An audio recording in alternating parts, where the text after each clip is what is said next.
Hello mga kabaslag. Andito tayo ngayon sa pwesto ko. Gagawa tayo ng cocktail table.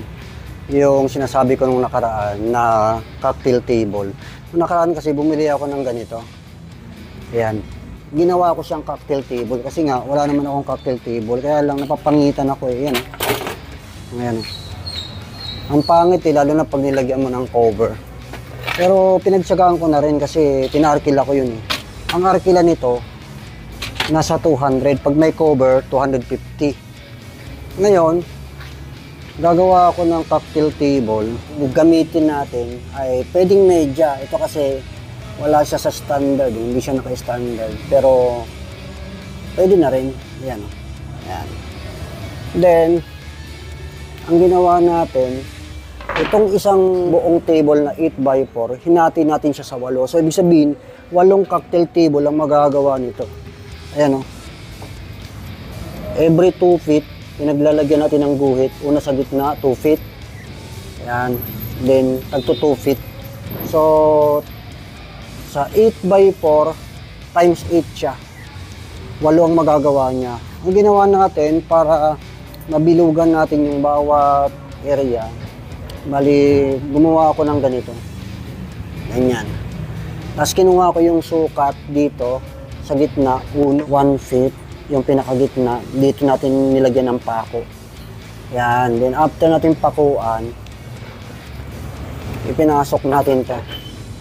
Yan. Palagyan na rin natin ito. Ayan. After natin pakuan, yan, may pako. Nilagay natin ito. Yan. Then, paglagay, saka natin gunihitan ng lapis dito. Pinasok natin yung lapis dito. Yan. Saka inikot. Diba? Ikot yan. So, meron na siyang guhit. Ganon din dito. So, lahat to, bibilugan natin ito. Lahat yan para makagawa ng 8 na bilog. Makapag-cut tayo ng 8 bilog dyan, 8 cocktail table ang magagawa nitong isang plywood na ito. Yung stand naman na gagamitin natin yan, yung cocktail table niyan, bali napo-fold siya or natatanggal. Hindi siya makakaagaw ng space kapag ikakarga kasi di tanggal yung ating stand. Ang gagamitin nating stand, bumili ako ng ganito. Nagkamali kasi ako nung una ng pagbili. Malalaki yung tubong na kuha ko. Dapat ganito lang siya. Ito yung pinaka-poste niya. Yan, ito to. Ang sukat nito, 1/2. Tapos, yung pinaka-gitna niya, ito, 3/8. Mamaya, makikita niyo kung paano siya assembling.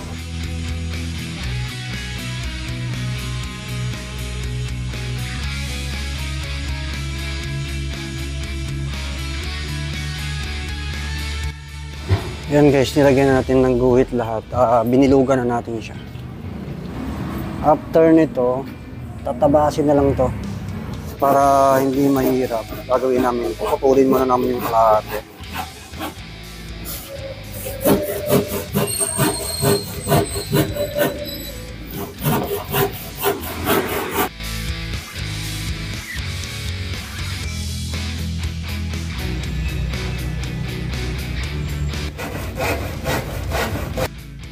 Yan mga kabaslag, natabas na natin yung mga bilog. So, ginagawa natin, ginagrinder natin itong mga bilog na to para magpantay kasi syempre, hindi maayos pa yung pinaka-gilid niya mga yan. Ngayon, ito, nag-grinder na, kaya maganda na siya. Bilog na talaga siya. Gagawin natin ito ngayon, after natin mag-grinder ito, gagawa natin ng stand. Tsaka lalagyan natin sa ilalim ng pinaka stopper nung stand niya. O iba kasi nangyari nito, naka-fix ito eh. Ito di tanggal. Mga kabaslag, after natin na gumawa ng mga bilog, ito naman, itong sukat niya ay 1/2. Puputulin to ng 42 inches. So, tinandaan ko na rito yung 42. Ito yung 42. Puputulin yan. So, gagawa ng maraming ganyan. Ito mahaba, 40 to 42 kasi yan ang magsisilbing poste. Apat na ganito, apat na 42 inches, isang table cocktail na magagawa nun. Titernohan yan ng maliit.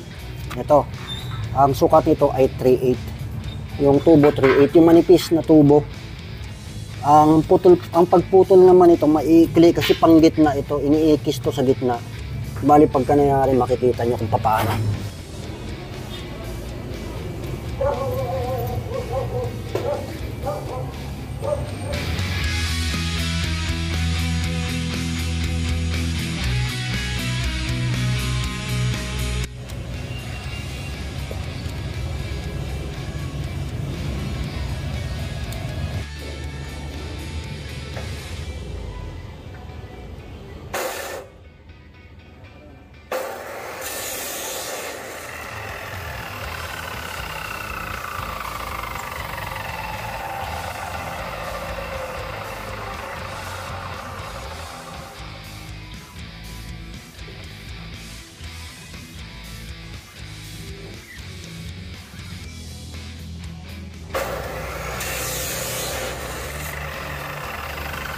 Yung mga kabaslag, bali second day na ng paggagawa natin ngayon ng cocktail table. So ang ginawa natin, umutol tayo ng ganito. Ang sukat nito ay 8 inches. Ang alam kong sukat nitong tubo na to 3/8 eh. Mas maliit siya sa 1/2 na tubo. Yan. So ang gagawin natin mamaya nito, bubutasin ito. Yan. Then lalagyan natin ng concrete nail. Nakaganyan yan, naka-X yan.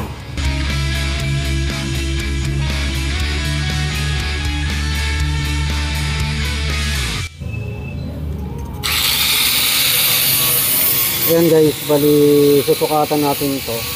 Yung pinakagitna nito, yun yung lalagyan natin ng tanda. Kasi doon tayo magbubuta sa gitna nito.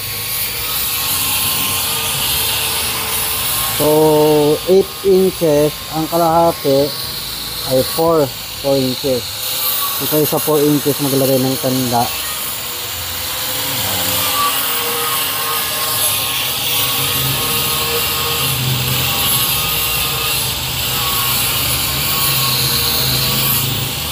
Ayan, okay na.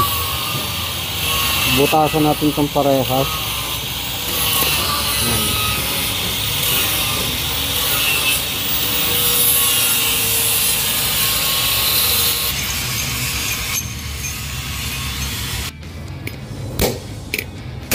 Lapit mo konti.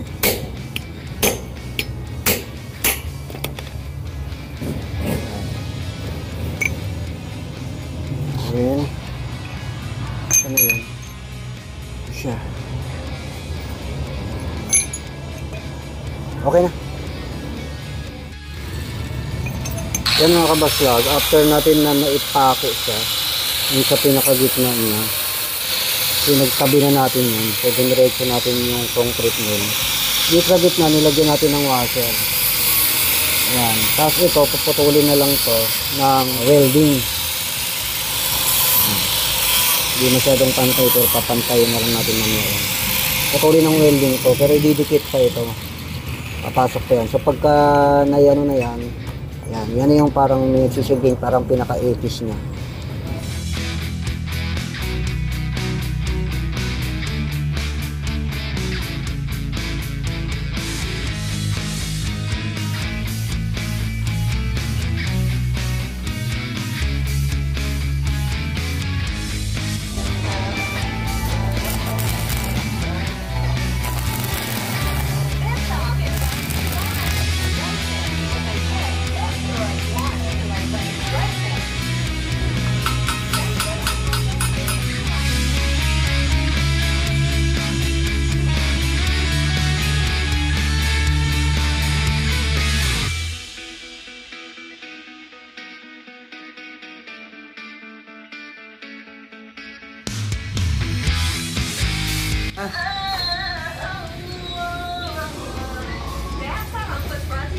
Yan guys, yung cocktail table natin na gawa. Mangyari yan, gagrinderin na lang yung pinag-weldingan. Then after nyan, ipinturahan. Ayan mga kabaslag, nakadalawa ako na cocktail table. Isang maghapon kong ginawa yan. So ang gagawin na lang nito dito, kailangan lagyan ng stopper dito. Yan, para maipasok siya. Yan, ganun din dito. Importante yung stand yarina. Yan. Si Carla naman gumagawa ng round table ko, round table. Gagawa pa kami ng 10 pa. Kasi 12 ang kailangan idagdag sa November 12. Nasa 50 plus na table ang rerentahan.